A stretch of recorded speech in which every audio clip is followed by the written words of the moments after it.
जय श्री कृष्ण दोस्तों। सब कहते हैं मरने के बाद साथ में कुछ नहीं जाता, सब यही धरा का धरा रह जाता है। आदमी खाली हाथ आया था और खाली हाथ ही चला जाता है। लेकिन दोस्तों यह सत्य नहीं है। चलिए दोस्तों, आज हम लोग यह जानते हैं कि आदमी जब जन्म लेता है तो साथ क्या लेकर आता है और जब वह मर जाता है तो उसके साथ क्या जाता है।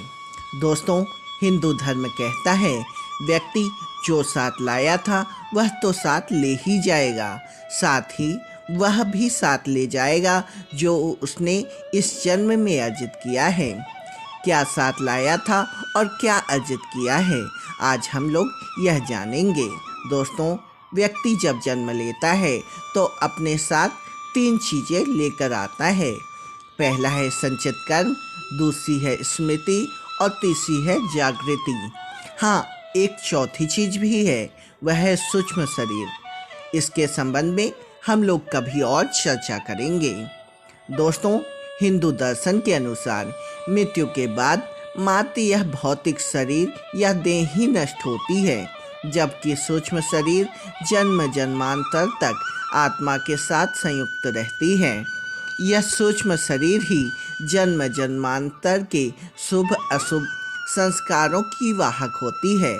संस्कार अर्थात हमने जो भी अच्छे और बुरे कर्म किए हैं वे सभी और हमारी आदतें, ये संस्कार मनुष्य के पूर्व जन्मों से ही नहीं आते, अपितु माता पिता के संस्कार भी रज और वीर के माध्यम से उसमें प्रविष्ट हो जाते हैं, जिससे मनुष्य का व्यक्तित्व इन दोनों से ही प्रभावित होता है। बालक के गर्भधारण की परिस्थितियां भी इन पर प्रभाव डालती हैं। ये कर्म संस्कार ही प्रत्येक जन्म में संग्रहित होते चले जाते हैं, जिससे कर्मों का एक विशाल भंडार बनता है। इसे ही संचित कर्म कहते हैं। जब व्यक्ति मरता है तो इन्हीं संचित कर्मों में से इस जन्म के कर्म भी एकत्रित करके ले जाता है। दोस्तों, इन संचित कर्मों में से एक छोटा हिस्सा हमें नए जन्म में भोगने के लिए मिल जाता है। इसे प्रारब्ध कहते हैं। ये प्रारब्ध कर्म ही नए होने वाले जन्म की योनि व उससे मिलने वाले भोग को निर्धारित करते हैं। फिर इस जन्म में किए गए कर्म, जिनको क्रियामाण कहा जाता है, वह भी संचित संस्कारों में जाकर जमा हो जाते हैं। दूसरी चीज होती है स्मृति। दोस्तों, 1% भी लोग नहीं होंगे जो अपने पिछले जन्म की स्मृति को खोलकर यह जान लेते होंगे कि मैं पिछले जन्म में क्या था। प्रत्येक व्यक्ति के पास अपने पिछले जन्म और इस जन्म की कुछ खास स्मृतियां संग्रहित होती हैं। यह मेमोरी कभी भी समाप्त नहीं होती। भगवान श्री कृष्ण गीता में अर्जुन से कहते हैं कि हे अर्जुन, तुझे अपने अगले और पिछले जन्मों की याद नहीं है, लेकिन मुझे अपने लाखों जन्मों की स्मृतियां हैं। लाखों वर्ष पूर्व भी तू था और मैं भी था। किस जन्म में तू क्या था यह मैं जानता हूँ, और अगले जन्म में तू क्या होगा यह भी मैं जानता हूँ, क्योंकि मैं तेरे संचित कर्मों की गति को देख रहा हूँ। अतः यह कहना होगा कि जब व्यक्ति जन्म लेता है तो वह अपने पिछले जन्म की स्मृतियाँ साथ लाता है, लेकिन वह धीरे धीरे उसे भूलता जाता है।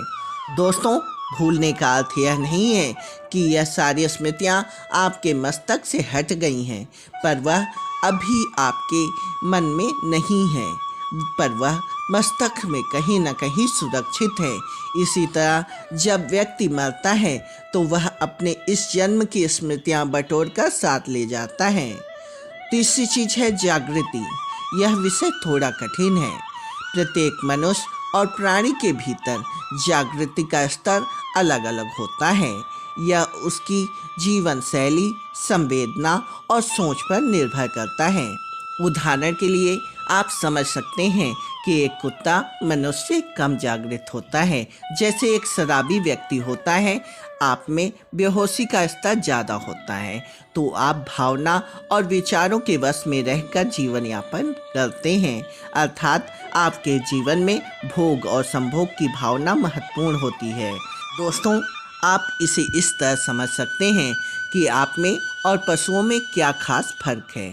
आप कपड़े पहनते हैं और थोड़ा बहुत सोचते हैं, लेकिन आप में वही सारी प्रवृत्तियां हैं जो पशु में होती हैं, जैसे ईर्ष्या, क्रोध, काम, भूख, लालच, मद आदि सभी तरह की प्राथमिक प्रवृत्तियां। प्राणियों को प्राणी इसलिए कहते हैं कि वह प्राण के स्तर पर जीते हैं और मर जाते हैं। उनमें मन ज़्यादा सक्रिय नहीं रहता। मनुष्यों में मन ज़्यादा सक्रिय होता है, इसलिए वह मन और भावना विचारों में रमते हैं। वे मानसिक हैं। मन से ऊपर उठने से जागृति शुरू होती है। जागृति की प्रथम स्तर है बुद्धि, द्वितीय स्तर है विवेक और तृतीय स्तर है आत्मवान होने में है। प्रार्थना और ध्यान से जागृति बढ़ती है। दोस्तों, सभी को मिलाकर यह कहा जा सकता है कि व्यक्ति अपने साथ धर्म लाता है और धर्म ही ले जाता है। इसका सरल और व्यवहारिक अर्थ यही है कि मृत्यु होने पर व्यक्ति के सगे संबंधी भी उसकी मित्र देह से कुछ समय तक मोह और भावना छोड़ देते हैं और अंतिम संस्कार कर चले जाते हैं। किंतु इस समय भी मात्र धर्म ही ऐसा एक साथी होता है जो उसके साथ आगे जाता है।